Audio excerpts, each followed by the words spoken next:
ልናውቀው የሚገባንን የሚጠቅመንን ትምህርት ነው። አእምሯችን ሊሸከመው ሊመረምረው የሚችለውን ስለሚያስብ ቅዱስ መንፈስ ሀገራችን ኢትዮጵያ የኦርቶዶክስ ተዋሕዶ ቤተክርስቲያን ክርስቲያን ሕዝብ ሁላችን የምታስብ ጾማችንን በቸርነት ባርከ እንድትቀበልን እንለምናለን። ክብር ምስጋና ለአብ ለወልድ ለመንፈስ ቅዱስ ይሁን ዛሬም ዘወትርም ለዘላለሙ አሜን።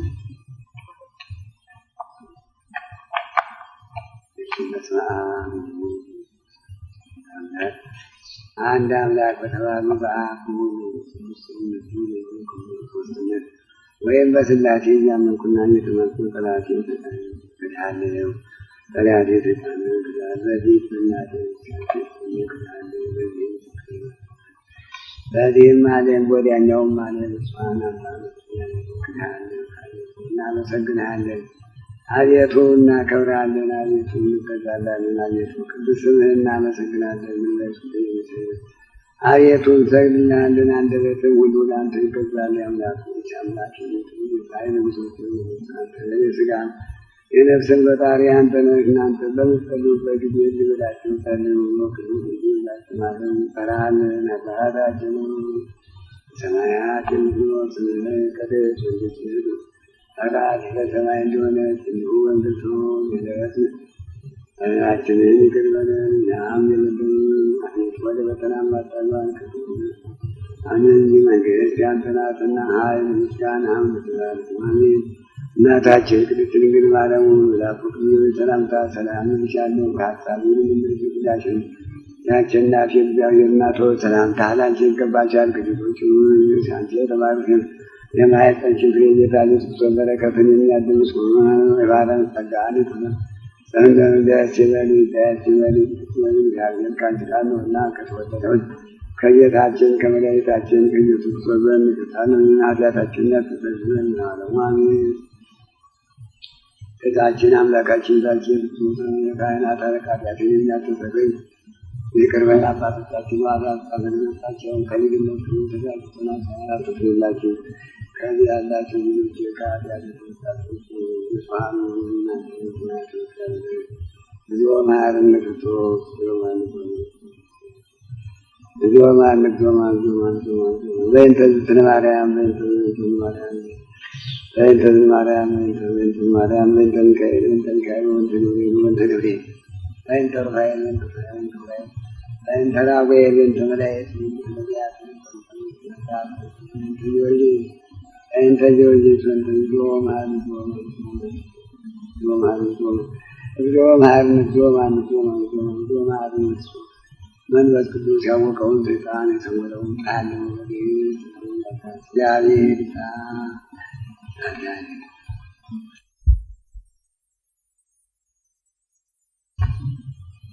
መጋቢት 11 ቀን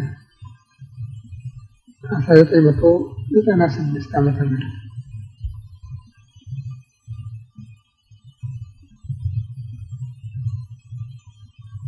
አሁን ጾማችንን እያገባደድን ነው። ከሰሙነ ሕማማት ጋር 21 ቀኖች ናቸው የቀሩን። ስንት ቀን ግን 14 ቀን ነው እና እንግዲህ 40 ቀን በሚመጣው ሳምንት ዓርብ ነው ይጠቃለል።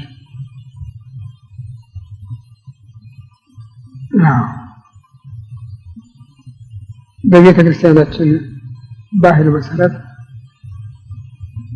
በዚህ በዐቢይ ጾም ያሉ ሰንበታተ ክርስቲያን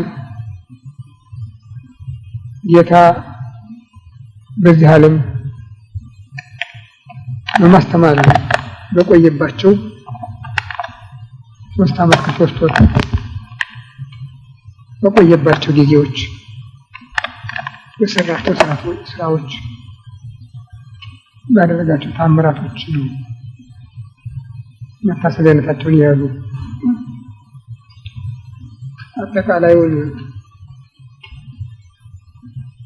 አጠቃላዩን የወንጌል ታሪክ ብዙ በአንድ ወገን በመመደብ እነዚህ በዐቢይ ጾም እንደሚገኙት ሰንበታት መታሰቢያ አድርገዋቸዋል። ብዙዎቻችን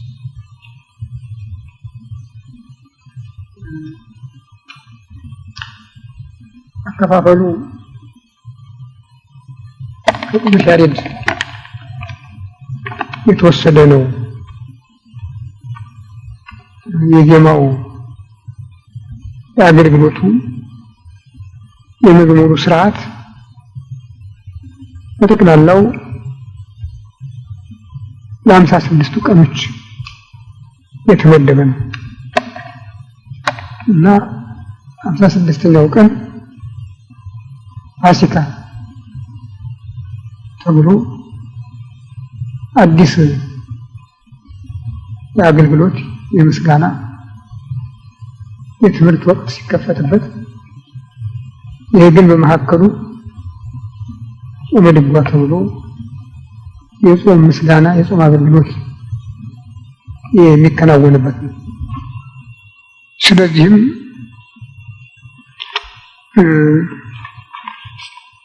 ጥንተ ጾሙ ሰሙነ ሕማማት የተለያዩ ስለነበሩ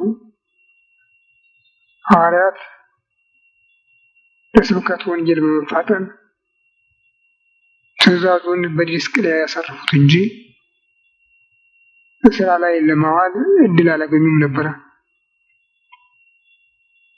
ከ200 ዓመት በኋላ ነው ይህ ነገር ተካክሎ አንድ ሆኖ አካል ገዝቶ በቤተ ክርስቲያን ላይ በፍጻሜ የደረሰ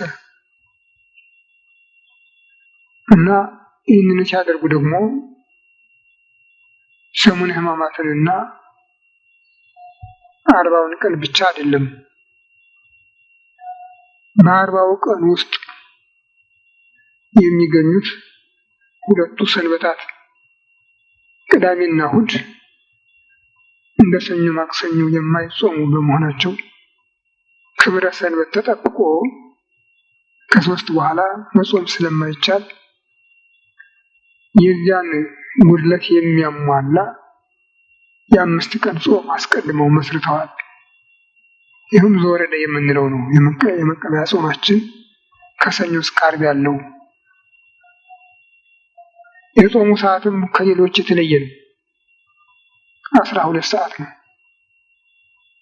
10ሩ በጾም ውስጥ ያሉት ሰንበታት 6 ሰዓት ማሟያ እንዲያገኙ ነው። 5 ጊዜ 12 60 ይሆናል። እነዚህ 10 ቀኖች 6 ሰዓት ይደርሳቸዋል። ይህን አጠቃሎ ሲመጣ 40 ቀን የነበረው የጌታ የጾም ቁጥር የፊተኛውን ማሟያውንና ሰሙነ ሕማማትን አጣምሮ 55 ቀን ይመጣል። ይህም ጌታ ለአዳም በሰጠው ተስፋ 5500 ዘመን ሲፈጸም የተናገረውን ቃል ሙሉ ማድረጉን የሚያስታውስ ነው እና እንግዲህ ዛሬ አሁን 6ኛው ሳምንት መግባታችን ነው። ከአሁን ሰዓት በኋላ በዚያው ቋንቋ ገብርኄር ብለውታል። ያ የመጀመሪያው ቅድስት፣ የሁለተኛው ምኩራብ፣ የሶስተኛው መጻጉዕ፣ የአራተኛው ደብረ ዘይት፣ ዛሬ ገብርኄር ይቅርታ፣ ዘወረደ፣ ቅድስት፣ ምኩራብ፣ መጻጉዕ፣ ደብረ ዘይት ነው። 6ኛው ገብርኄር ነው። ገብርኄር ብለው የጠሩበትም ስለ ትምህርት፣ ስለ መምህራን፣ ስለ ምጽዋት የምጽዋት ባለቤቶች ስለሚሆኑት ይህን አጠቃሎ የሰጠውን ትምህርት የሚያዘክር ነው። በጎ አገልጋይ ብለውታል። ቀኑ አይደለም በጎ አገልጋይ ሰዎቹ ናቸው። ቅዱስ ማቴዎስ በምዕራፉ በወንጌሉ በምዕራፍ 25 ከቁጥር 14 ጀምሮ እስከ 31 ገልጾታል። ጌታ በምሳሌ በሰጠው ትምህርት አንድ ሰው ይላል ወደ ሩቅ አገር ለመሄድ ያሰበ አንድ ሰው ከአገልጋዮቹ ሶስቱን ጠርቶ እስኪመለስ ድረስ እንዲሰሩበትና ዋናውን ከነትርፉ በተመለሰ ጊዜ እንዲያቀርቡለት አዝዞ ለሶስቱም እንዳቅማቸው ሰጠ። ለመጀመሪያው 5 መክሊት፣ ለሁለተኛው 2 መክሊት፣ ለሶስተኛው 1 መክሊት እና እነዚህን በዚህ ስሩበት፣ ነግዱ፣ አትረፉ፣ ውጡ ውረዱና ስመለስ ዋናውን ከነትርፉ ታስረክቡኛላችሁ ብሎ ሄደ። ከብዙ ቀን በኋላ ተመለሰ።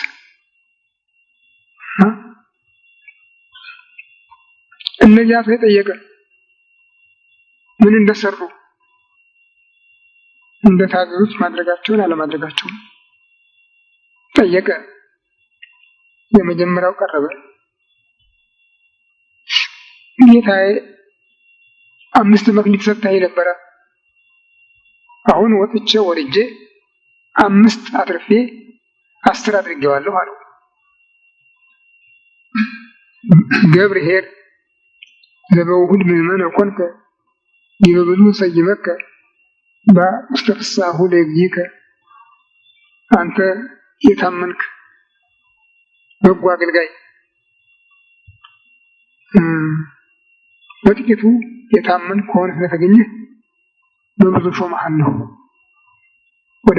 ወደ ጌታ ደስታ ግባ አለው ይላል። እንደገና ሁለተኛው መጣ። እሱም አቤቱ ጌታዬ 2 ሰጥተኸኝ ነበረ፣ እኔም ወጥቼ ወርጄ 2 አትርፌ 4 አድርጌያለሁ አለ። ያንንም ለፊተኛው በተደረገው መሰረት የሚገባውን ሰጠ። ሶስተኛው መጣ። አይ ጌታዬ የሰጠኝ አንዲት ናት፣ አንዲት መክሊት ናት። ምናልባት ወዲህ ስል እንዲያው በእሷ ምክንያት ወንበዴ ቢደበድበኝ ሌባ ቀምቶ ቢወስዳት አንተ ያልዘራኸውን የምታጭድ ያልበተንከውን የምትሰበስብ ጨካኝ ሰው ነህና አምጣ ብትለኝ ከየት አመጣለሁ ብዬ ቋጥሬ ቀብሬያት ነበረ። ያ መክሊትከ ይቹ ገንዘብህ አለው። አንተ ሰነፍ አለው። ገብረ ሐካይ አንተ ሰነፍ፣ እንደ ቃልህ እፈርድብሃለሁ። ያልዘራኸውን የምታጭድ ያልበተንከውን የምትሰበስብ ጨካኝ ሰው ብለኛል አይደለም? እኔም እንደ ቃልህ እፈርድብሃለሁ። ይህን ካወቅክ ጨካኝ ነው ብለህ ካመንክ ለምን ገንዘቤን ወደ ግምጃ ቤት አትመልሰውም ነበር? እኔ መጥቼ ለሚሰራ ሰጠው ነበር። ግን አሁን አንተ ገንዘቡን ስላመከንከው በዚያ ላይ ደግሞ ሀሳብህ ጥሩ አይደለም እና በሉ ከሱ ተቀበሉና ለባለ 10 ደረቡለት። እሱን ግን ጥርስ ማፋጨት ክፉ ስቃይ ባለበት ቦታ በጨለማ ውስጥ ወስዳችሁ ጣሉት ብሎ አዘዘ ይላል። ይህ እንግዲህ ሰዎች የጻፉት አይደለም፣ ጌታ ራሱ በትምህርት የሰጠው ወንጌላውያን ተቀበለው ለቤተ ክርስቲያን ያስተላለፉት ነው። ታዲያ ይሄ አበው ለባለጸጎችና ለመምህራን የተሰጠ ማስጠንቀቂያ ነው ይላሉ። እያንዳንዳችን በተሰጠን እውቀት መሰረት መውጣት መውረድ፣ ያላወቀው እንዲያውቅ ማድረግ ይፈለግብናል። እንደው ተከናንበን ቁጭ ብለን እየቀለድን ብናሳልፈው በኋላ ያ የተቀበልነው ትምህርት ይፋረድናል ማለት ነው። ገንዘቡም እንዲሁ እግዚአብሔር ለባለጠጎች ገንዘብ መስጠቱ እነሱ የግሉ ሆነው አይደለም፣ ሌላውንም እንዲረዱበት ነው፣ ሌላውንም እንዲታደጉበት ነው፣ ሌላውንም እንዲጠብቁበት ነው። እግዚአብሔር በዓለም ያልተማረና የተማረ፣ ድሃና ባለጸጋ፣ ደካማና ብርቱ፣ ጤነኛና ድውይ ማኖሩ ለሁሉ የማይበቃ ሆኖ አይደለም ስጦታው። ግን በዚህ መካከል ሁለቱም ጌትነቱን ቸርነቱን እንዲማሩ ነው። አዋቂዎች፣ ባለጠጎች፣ ጉልበታሞች ባላቸው ጉልበት የሰጣቸው የእግዚአብሔር ነውና እውቀቱም ሀብቱም ጉልበቱም የእግዚአብሔር ነው ብለው ሌሎችን በመርዳት የታዛዥነታቸውን ግዳጅ እንዲፈጽሙ ነው። አዎ እነዚያ መምህራኑ፣ ባለጠጎች፣ ጉልበታሞች እግዚአብሔር የሰጣቸው እውቀት፣ ሀብት፣ ጉልበት የእሱ መሆኑን የሰጣቸውም ከነሱ በታች የሆኑትን ሊረዱበት መሆኑን አውቀው የታዛዥነት ግዳጃቸውን እንዲፈጽሙ፣ እነዚያ ደግሞ ባላቸው እንዲታገሱ፣ ጤነኞች በሽታቸውን፣ ደካሞች ድካማቸውን፣ ያልተማሩትም ያሉበትን ሕይወት ታግሰው እግዚአብሔር ነገ ሁሉንም እንደሚሞላላቸው አምነው ከሃይማኖት ተደግፈው በሃይማኖት ጸንተው እንዲኖሩ ነው እንጂ ለእግዚአብሔር የግል የቅርብ ዘመድ ወይም ውለታ የዋለለት ሆኖ ባለጠጋው በግሉ፣ ጉልበታሙን በግሉ፣ ተማርኩ የሚለውን በግሉ የእግዚአብሔር ዘመድ ነኝ እንዲል አይደለም። ሁሉም የካህድነቱ የጌትነቱ መገለጫ ናቸውና ሁሉም በየስጦታቸው እግዚአብሔር እንዲያስቡ እንዲያውቁ ይፈልጋል። ለዚህ ነው የክፍለ ትምህርት የተሰጠው እና ወደ ሩቅ አገር የሚሄድ ባለጠጋ ነው ያለው። ወደ ሩቅ አገር የሚሄድ ባለጠጋ ማን ነው? ያ ባለጠጋ ራሱ ነው። እመጣለሁ ብሎ ሄዷል። ከዚህ በፊት እመጣለሁ፣ አድናችኋለሁ፣ እቤዣችኋለሁ ብሎ ለአበው ተስፋ ሰጠ። ቀኑ ቢረዝምም በየጊዜው በራእይ በህልም በነቢያት ተስፋ እየሰጠ እንዲጠባበቁ ካደረገ በኋላ ጊዜው ሲደርስ ሰው ሆነ፣ ስጋ ለበሰ፣ በስጋ ተገለጠ፣ ወደ ዓለም መጣ። የመጣበትን የቤዛነቱን ስራ አከናወነ። የቤዛነቱን ስራ አከናውኖ በሚጨርስበት ጊዜ ዝም ብሎ አይደለም የሄደው። መጥቻለሁ፣ ያደረጉትን አድርጌያለሁ ብሎ አይደለም የሄደው። ምስክር ያደረገውም በጊዜው ያዩትን ብቻ አይደለም። ያዩትም እንኳን ሁሉ አልተቀበሉትም፣ ጥቂቶች ናቸው የተቀበሉት። የተገለጠባትም ከተማያቸው ኢየሩሳሌም ናት። ከዚያ ውጭ ሌላውን ዓለም አልጎበኝም። ከዚያውም ቢሆን ብዙ ህዝብ ቀርቶ ሁልጊዜ በጉባኤ ከታተሉት የነበሩት እንኳን ሙሉ በሙሉ አልተቀበሉም። ወንጌላዊ ዮሐንስ ስለዚህ ነው ውስተዚያሁ መጻ ወእሊያሁ ሴት ወክፍዎ፣ ወደ ወገኖቹ መጣ፣ ወገኖቹ ግን አልተቀበሉትም።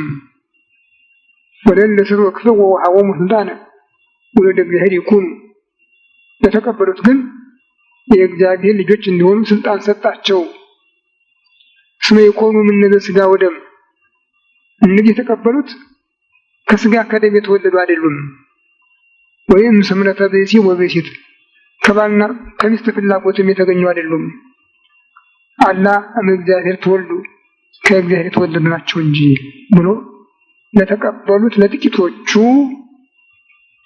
ይህን ጸጋ ሲሰጥ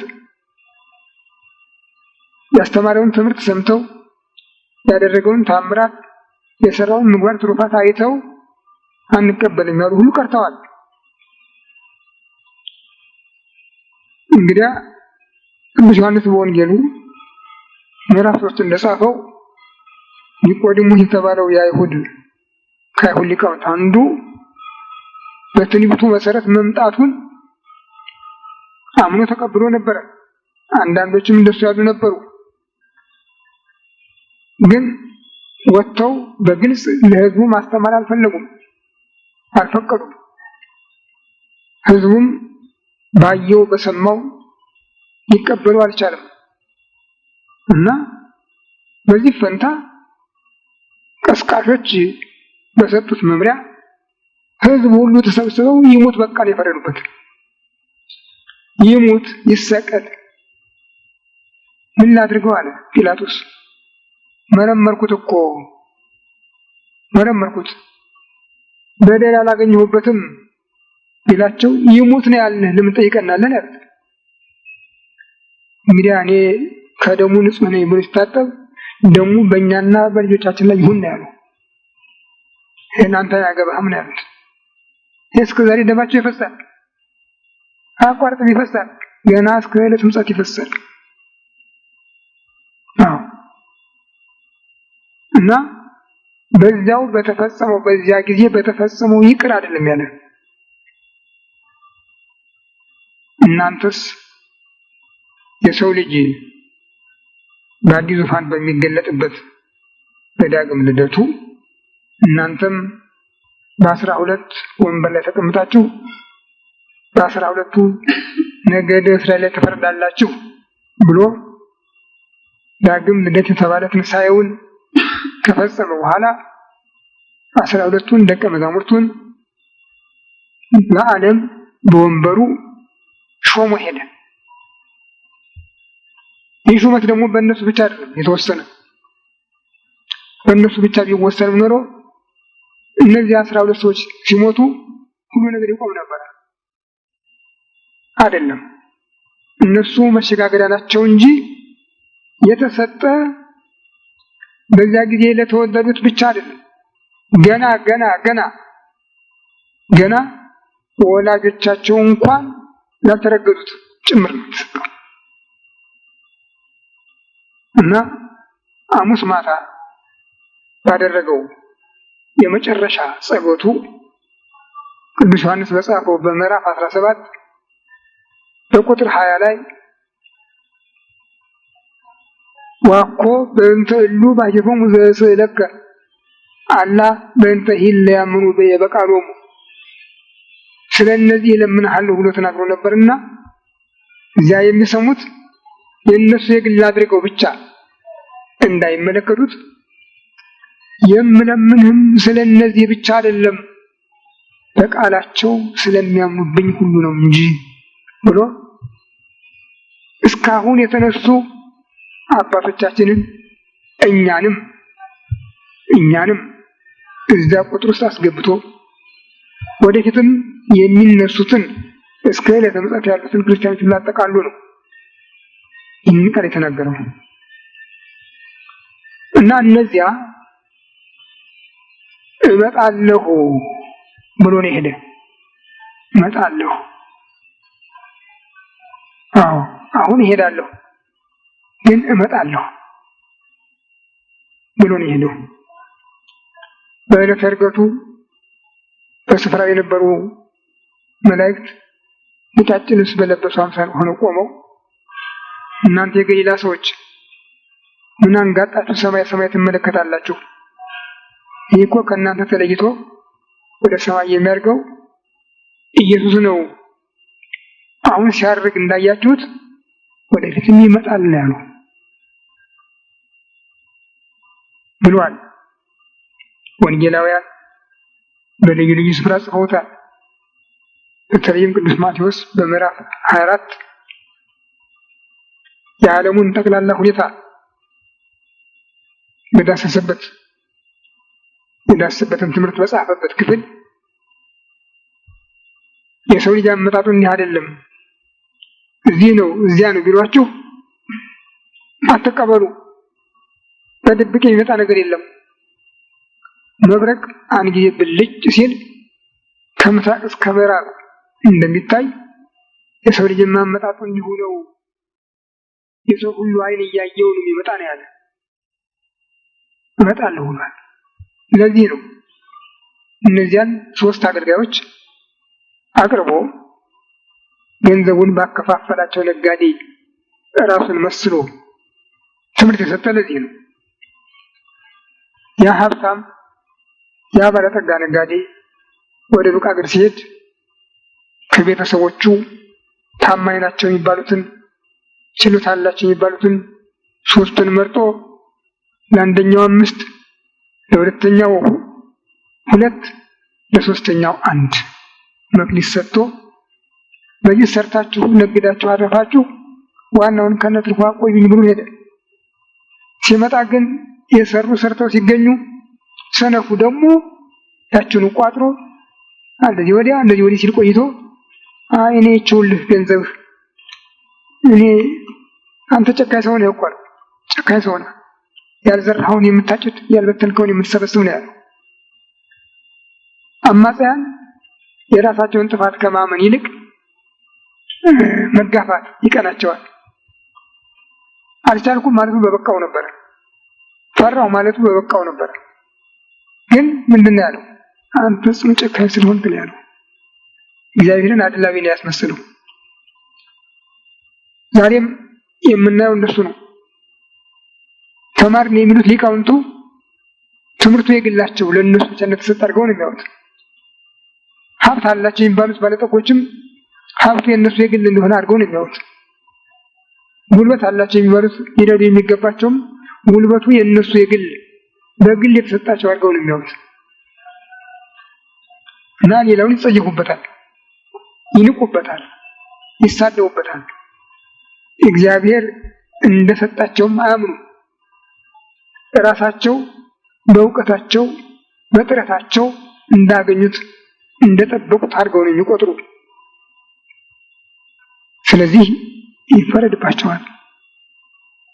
እነዚያም ለሰሩት እጥፍ ዋጋ ይከፈላቸዋል። በተለይ እንዲያውም በቅዱስ ሉቃስ አጻጻፍ በመጀመሪያው በ15ቱ አይጉረ ገነት ላይ ሁለተኛው በ10ሩ አይጉረ ገነት ላይ ተሾመ ብሎ ነው የሚጽፈው። አንተ በጥቂቱ የታመንክ አገልጋይ፣ በጥቂቱ የታመንክ በጎ አገልጋይ፣ በጥቂቱ የታመንክ ስለሆንክ በጥቂቱ ማለት ባለህ ከዚያው ቀንሶ ነው ደግሞ የሚሰጠው። አስተማሪው ቀንሶ ነው የሚያስተምር፣ ያውም ሳይሰሩበት። ግን የእነዚያ ሁሉ ኃይል ባለቤት አንድ ነው። ለሱ ግን ጥቂት ነው እና በተሰጣቸው አገልግለው ጉልበታሞች በጉልበታቸው ረድተው፣ ባለጠጎች በሀብታሞች ረድተው፣ አዋቂዎች በእውቀታቸው ረድተው ሲገኙ እነሱ የታላቁ የዘላለሙ ደስታ ባለቤቶች ስለሚሆኑ ወደ ጌታ ደስታ ግባ አለው ይላል። አንተ በጥቂት ታመንክ አገልጋይ ወደ ጌታ ደስታ ግባ አለው። በተለይም የቤተ ክርስቲያንን ሰዎች ይመለከታል። የትናንትናዎች ሰዎች ከሞላ ጎደል እግዚአብሔርን ያስቡ ነበር ማለት ይቻላል። ዛሬ ያለነው ግን ከተስፋ ውጭ ነን። በእውነቱ መናገር ከሆነ ውጭ ነው ያለነው። አለማስተማራችን ብቻ አይደለም፣ ስንፍናችን ብቻ አይደለም፣ የማናውቀውን እናውቃለን ማለታችንም ያስፈርድብናል። ሐዋርያው ቅዱስ ጳውሎስ አውቃለሁ የሚል ገና ሊሰራው የሚገባውን አላወቀም ነው የሚል። በተለይ ቤተክርስቲያናችን በአሁኑ ጊዜ ያለችበት ሁኔታ እጅግ በጣም አስደንጋጭ ነው፣ አሳፋሪ ነው። ቦታውን የያዙት በጠቅላላ ከላይ እስከታች ማለት ይቻላል ምናልባት በድፍረት እንደተናገሩት ተቆጥሩት ይሆናል፣ አይደለም። ቤተ ክርስቲያን ምን መሆኗን እንኳን የማያውቁ ናቸው። ያሉበትን የተላኩበትን ምን እንደሆነ የማያውቁ ናቸው። ዛሬ ቤተ ክርስቲያን የሚያሰድቧት እነሱ ናቸው በብዛት። ትናንት የነበረውም አለ። በተለይ ከዚህ ከ1500 ዓመተ ምህረት ወዲህ ያለ በዚህ 500 ዘመናት ያለ ጽሑፍ የቤተክርስቲያኒቱን አቋም ለማበላሸት ሲባል ፕሮቴስታንቶችና ካቶሊኮች ያደረጉት በየመጽሐፉ ጠልቆ ገብ የሆነው ጽሑፍ ሁሉ አሳፋሪና አስደንጋጭ ነው። የዛሬው ደግሞ የባሰ ሆነ።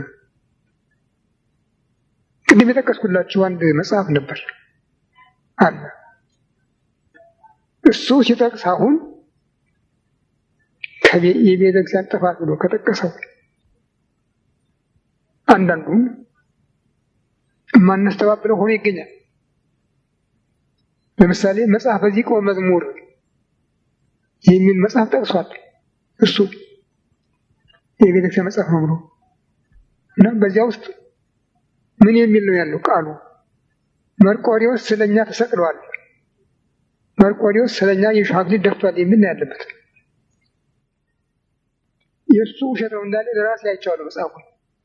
መጽሐፉ በእጅ አለ። አሁን ማን ያሳተመው? ቤተ ክህነት ነው ያሳተመው። የግል ሰው እንኳን ቢሆን ያን ሰው ማማት እንችል ነበረ። ያ የግል ሰው ራሱን ቀብሮ በቤተ ክርስቲያን ስም ነው አሳትሞ ያወጣው። እሱ የሚፈልገው ገንዘብ ብቻ ነው። ምናልባትም በሁለተኛ ደረጃ ቤተክርስቲያኒቱን ለማዋረድ አስቦ ሊሆን ይችላል። ተቆጣጣሪ የሌለው በመሆኑ እንዲህ ባይሆን ኖሮ እንዲህ ብሎ አይጽፍም ነበረ። የኪዳነ ምሕረትን ዚቅ ሲጽፍ ብርሃናትን የፈጠረች እመቤታችን ናት የሚል ጽፏል። እንግዲህ ይህ ሁሉ ቤተክርስቲያኒቱ ተቆጣጣሪ የሌላት መሆኑን ነው የሚያሳይ። እመቤታችን የሰማይና የምድር ፈጣሪ እናት ናት ብለን ነው የምናምን፣ ፈጣሪ ናት ብለን አይደለም። አባቶቻችንም አላስተማሩ፣ እኛም አንልም። የአምላክ እናት ናት ነው የምንለው። መርቆሬዎስ በስሙ መከራ ተቀበለ እንላለን እንጂ ስለኛ ተሰቀለ፣ ስለኛ የሾህ አክሊል ደፋ ብለን አንሰብክም፣ አናስተምርም። መጽሐፉ ግን እንደሱ ነው የሚለው። መጽሐፈ ዚቅ የሚባል ደግሞ የቤተክርስቲያን መጽሐፍ የለም። ስሙ የታወቀ የቤተክርስቲያን መጽሐፍ የለም። የቤተክርስቲያን የዜማ መጽሐፍ 5 ናቸው ከቅዱስ ያሬድ የተወረሱ። ድጓ፣ ጾመ ድጓ፣ ምዕራፍ፣ ዝማሬ፣ መዋሥዕት እነዚህ ናቸው። እነዚህም ስርዓታቸውን የጠበቁ ናቸው።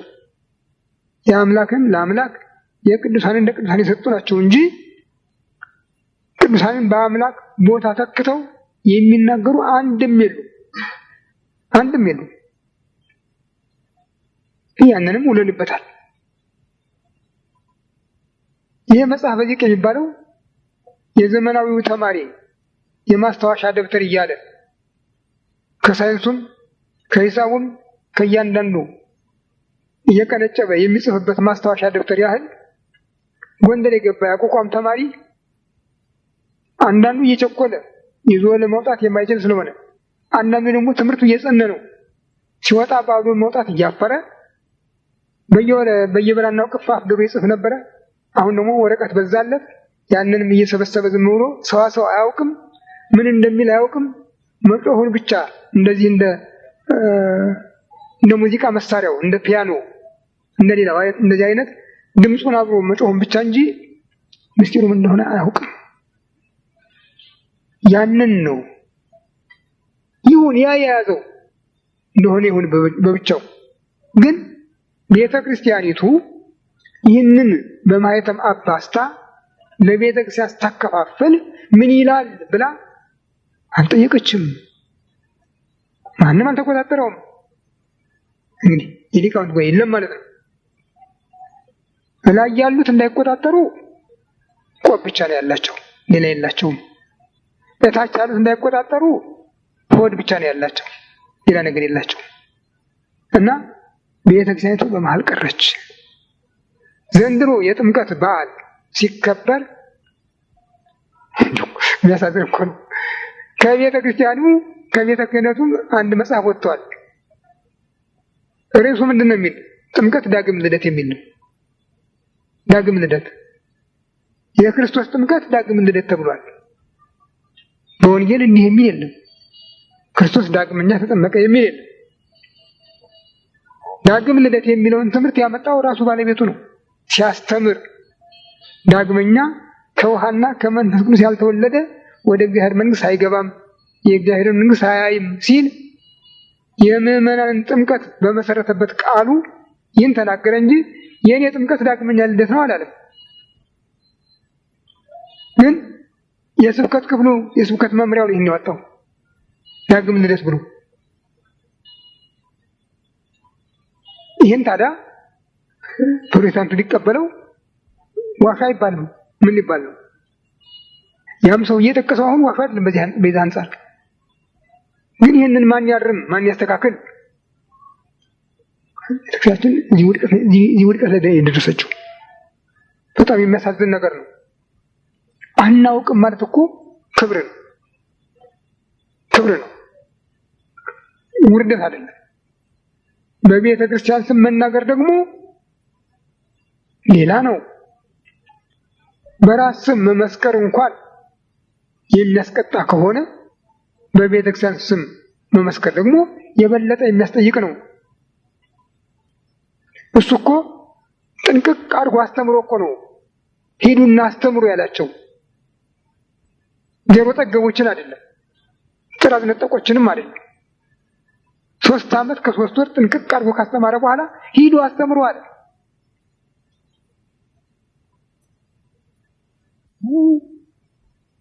ነቢያት፣ ጻድቃን ዛሬ እናንተ የምታዩትን ሊያዩ፣ እናንተ የምትሰሙትን ሊሰሙ የተመኙ ነበሩ፣ ግን አላዩም፣ አልሰሙም። የእናንተ ግን አለ ጌታ ያዩ ዓይኖቻችሁ ብፁዓን ናቸው፣ የሰሙ ጆሮዎቻችሁ ብፁዓን ናቸው አለ። ይህን ሲናገር እዚያ ያሉትን ለማመስገን ብቻ አይደለም፣ ነበረው መልእክት። እዚያ ሲናገር መልእክት ነበረው። ጌታ የማያደርገውን አይናገርም፣ የተናገረው ደግሞ አይቀርም። የተናገረውን በስራ የሰራውን በትምህርት ነው እየተረጎመ ያስተማራቸው። እና ያዩ ዓይኖቻችሁ የሰሙ ጆሮዎቻችሁ ብፁዓን ናቸው ብሎ ሲናገር እነሱ መልኩን በዓይናቸው ዘግበው ድምፁን በጆሮአቸው ዘግበው ወጡ። ወንጌልን በሚያስተምሩበት ጊዜ ሁሉ ትዝታቸው ከሱ ጋር ነበረ። ሲናገራቸው የሰሙት ነበር። ድምፁ በጭንቅላታቸው ውስጥ ነበረ። መልኩ በአይምሯቸው ውስጥ ነበረ። ይህን ይዘው ነው ወደ ዓለም የወጡ እነ ቅዱስ ጴጥሮስ።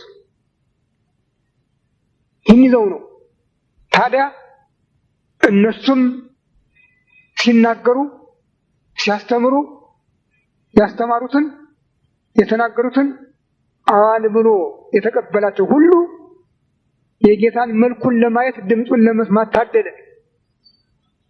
ታደለ። ይሄ ነው ዛሬ ሃይማኖታውያን ያደረገን እንጂ ያለዚያ የወንጌልን እምነት ማመን መመስከር አይቻልም ነበር።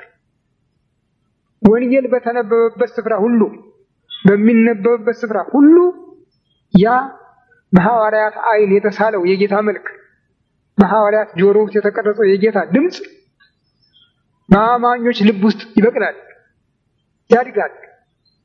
ያ ነው ቤተክርስቲያን እያነጻት ያለው፣ ሲያነጻት የኖረው፣ ወደፊትም ሲያነጻት የሚኖረው ይሄ ነው። ታዲያ ዛሬ ይህ የሌላቸው ሰዎች፣ ይህ ጸጋ የሌላቸው ሰዎች መጀመሪያ በልባቸው በአይምሯቸው መልኩ ያልተሳለባቸው፣ በጆሮዎቻቸው በጭንቅላታቸው ድምፁ ያልተቀረጸባቸው አስተማሪዎች ናቸው ዛሬ የሚያስቸግሩን። እነዚህ ናቸው በዘፈቀደ የሚቀልዱ፣ ተቆጣጣሪ አጥተው ከነሱ ጥፋት ሰድበው ለሰዳቢ መስጠታቸውን የሚያስቸግረው ደግሞ ቤተክርስቲያን ሰድበው ለሰዳቢ ያሳልፈው ሰጧት። አቅማችንን አውቀን መኖር ትልቅ ነገር ነበረ።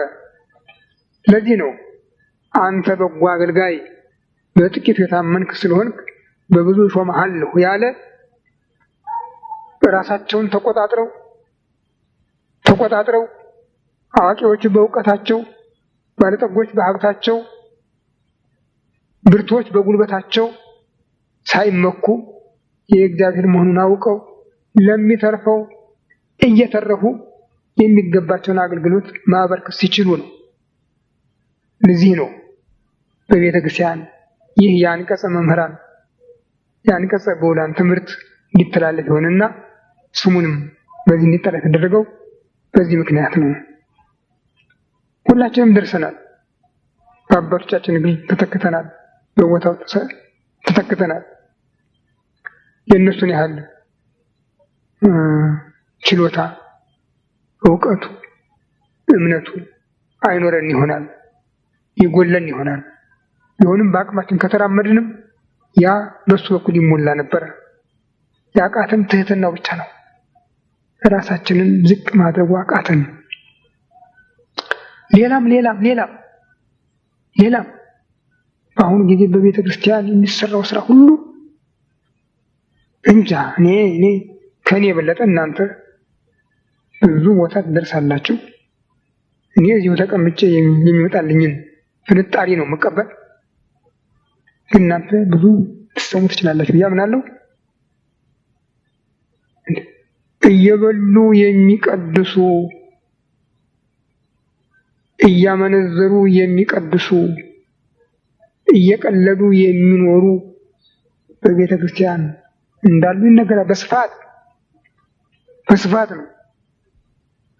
አሁን ደግሞ መጋደሉም እየጨመረ እየተፎካከሩ አሳያለሁ ታሳየኛለህ እስከ መባባል ድረስ እየደረሱ የሚፈጸመው አደጋ እየጨመረ ነው። ሌላው በዚህ ሰሞን ከሰማሁት አንድ አሳዛኝ ነገር ደግሞ ዲያቆናት በዕርፈ መስቀል ደሙን አንቀበልም ማለት ደርሰዋል የሚባል እርስ ያጋባል እና አንቀበልም ማለት ደርሰዋል። ይሄ እንግዲህ ወዲህ ሊያደርስ ነው። እንደ ፕሮቴስታንቶች በሰሃንና በመለኪያ እንዲቀርብ የሚያደርግ ነው ማለት ነው። እንግዲህ ይሄ ደግሞ በብያኔም ሊደረግ ይችላል። ምናልባት የቤተክርስቲያን ቢቀርብ እዚያ ታዲያ እንዴት ይደረግ ሊያሰኝ ነው። ቤተክርስቲያኒቱ አሁን የኤድስ ሰባኪ ናት፣ የወንጌል ሰባኪ አይደለችም። ኤድስን ደግሞ በኃጢአት የመጣ አይደለም ብላ ሰብካለች። ከጥንቃቄ ጉድለት ነው ያለች። ይሄ ከሆነ እንግዲህ ከጥንቃቄው አንዱ ነው ሊባል ነው።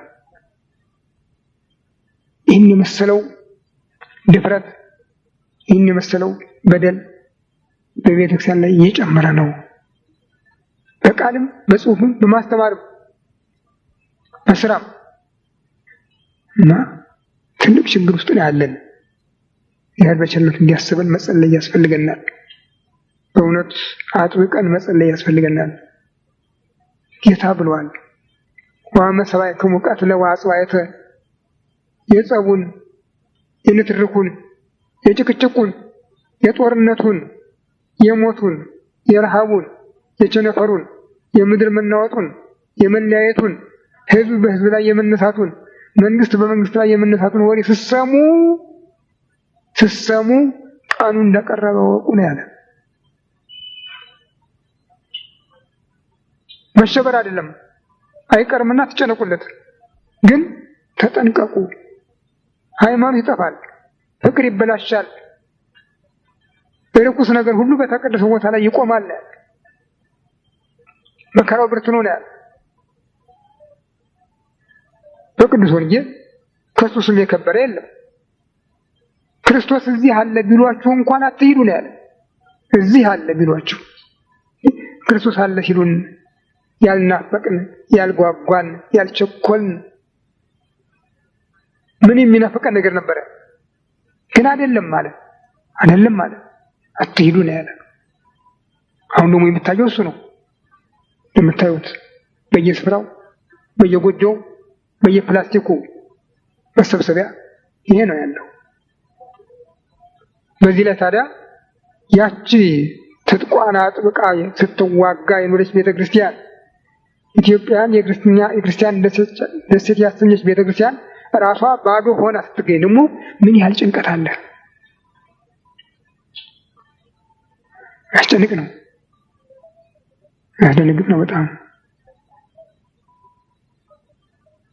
ፓትርያርኩ በካቶሊኩ ጳጳስ መቃብር ላይ ለምን ተገኙ ብዬ አንድ ትልቅ ሰው ጠይቄው ነበረ። ምን አለበት ታዲያ ነው ያለኝ።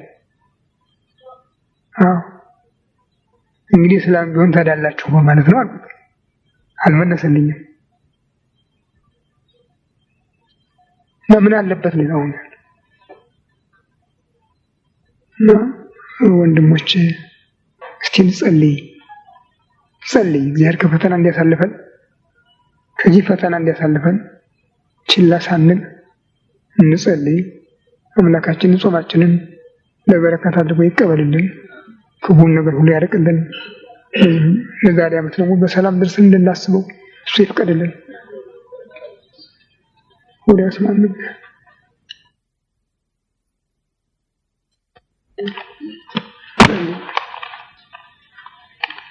በስመ አብ ወወልድ ወመንፈስ ቅዱስ አሐዱ አምላክ አንድ አምላክ በተባሉ በአብ በወልድ በመንፈስ ቅዱስ ንጹሕ በሆኑ ሦስትነት ወይም በሥላሴ እያመልኩና እየተማጸኑ ጠላቴ ሰይጣን እክድሃለሁ። በዚህ በእናቴ ክርስቲያን ፊት ቆሜ እክድሃለሁ። ለዚህም ምስክሬ ማርያም ናት። በዚህም ዓለም ወዲያኛውም ዓለም እሷን አምባ መጠጊያ አድርጌ እክድሃለሁ። አቤቱ እናመሰግንሃለን፣ አቤቱ እናከብርሃለን፣ አቤቱ እንገዛለን። አቤቱ ቅዱስ ስምህን እናመሰግናለን። ጉልበት ሁሉ የሚሰግድልህ አቤቱ እንሰግድልሃለን። አንደበትም ሁሉ ለአንተ ይገዛል። የአምላኮች አምላክ የጌቶች ጌታ የንጉሶችም ንጉሥ አንተ ነህ። የሥጋም የነፍስም ፈጣሪ አንተ ነህ። እናንተስ በምትጸልዩበት ጊዜ እንዲህ ብላችሁ ጸልዩ ብሎ ቅዱስ ልጅህ እንዳስተማረን እንጠራለን። አባታችን ሆይ በሰማያት የምትኖር ይቀደም መንግሥትህ ትምጣ፣ ፈቃድህ በሰማይ እንደሆነች እንዲሁ በምድር ትሁን። የዕለት ምግባችንን ስጠን ዛሬ፣ በደላችንን ይቅር በለን እኛም የበደሉንን፣ አቤቱ ወደ ፈተና አታግባን ከክፉ ሁሉ አድነን እንጂ መንግሥት ያንተ ናትና ኃይል፣ ምስጋናም ለዘላለሙ አሜን። እናታችን ቅድስት ድንግል ማርያም መልአኩ ቅዱስ ሰላምታ ሰላም እልሻለሁ። በሐሳብሽ ድንግል ነሽ፣ በሥጋሽም ድንግል ነሽ። አሸናፊ የእግዚአብሔር እናት ሆይ ሰላምታ ለአንቺ ይገባሻል። ከሴቶች ሁሉ አንቺ የተባረክሽ ነሽ፣ የማኅፀንሽ ፍሬ ጌታ ኢየሱስ ሆይ በረከትን የሚያድምስ ሆነ ጸጋን የተመላሽ ድንግል ሆይ ደስ ይበልሽ፣ ደስ ይበልሽ፣ ደስ ይበልሽ። እግዚአብሔር ከአንቺ ጋር ነውና ከተወደደው ከጌታችን ከመድኃኒታችን ከኢየሱስ ክርስቶስ ዘንድ ይቅርታ ለምኝን ኃጢአታችንን ያስተሰርይልን ዘንድ ለዘላለሙ አሜን። ተናዘዙ። ጌታችን አምላካችን መድኃኒታችን ኢየሱስ ክርስቶስ የካህናት አለቃ ኃጢአትን የሚያስተሰርይ ይቅር ባይ ለአባቶቻችን ሐዋርያት ስልጣን ከተሰጣቸው ከልጅነት የሰራችሁትን አበሳ ያስተሰርይላችሁ። ከዚህ ያላችሁ ልጆቼ ከኃጢአት የተፈታችሁ ንጹሐን ሁኑ። እኔንም እናንተንም ለሰማያት የበቃ አድርገን። እግዚኦ መሐረነ ክርስቶስ እግዚኦ ማን እግዚኦ ማን እግዚኦ ማን እግዚኦ ማን እግዚኦ ማን እግዚኦ እግዚኦ መሐረነ እግዚኦ መሐረነ እግዚኦ መሐረነ እግዚኦ መሐረነ እግዚኦ መሐረነ ክርስቶስ በእንተ እግዝእትነ ማርያም በእንተ እግዝእትነ ማርያም በእንተ እግዝእትነ ማርያም በእንተ እግዝእትነ ማርያም በእንተ እግዝእትነ ማርያም በእንተ እግዝእትነ ማርያም በእንተ እግዝእትነ ማርያም በእንተ እግዝእትነ ማርያም በእንተ ሚካኤል በእንተ ሚካኤል ወበእንተ ገብርኤል ወበእንተ ገብርኤል ወበእንተ ሩፋኤል በእንተ ሩፋኤል በእንተ ዑራኤል በእንተ ዑራኤል በእንተ ራጉኤል በእንተ ራጉኤል በእንተ መላእክት በእንተ መላእክት በእንተ ነቢያት ወበእንተ ሐዋርያት ወበእንተ ጻድቃን ወበእንተ ጻድቃን በእንተ ሰማዕታት በእንተ ሰማዕታት በእንተ ጊዮርጊስ በእንተ እግዚኦ መሐረነ ክርስቶስ እግዚኦ መሐረነ እግዚኦ እግዚኦ መሐረነ እግዚኦ መሐረነ እግዚኦ መሐረነ እግዚኦ መሐረነ እግዚኦ መሐረነ እግዚኦ መሐረነ ክርስቶስ እግዚኦ መሐረነ እግዚኦ መሐረነ ክርስቶስ መንፈስ ቅዱስ ያወቀውን ሰይጣን የሰወረውን በሐልዮ በገቢር የምትሠራውን ሁሉ ኃጢአት እግዚአብሔር ይፍታ። እግዚአብሔር ይፍታን።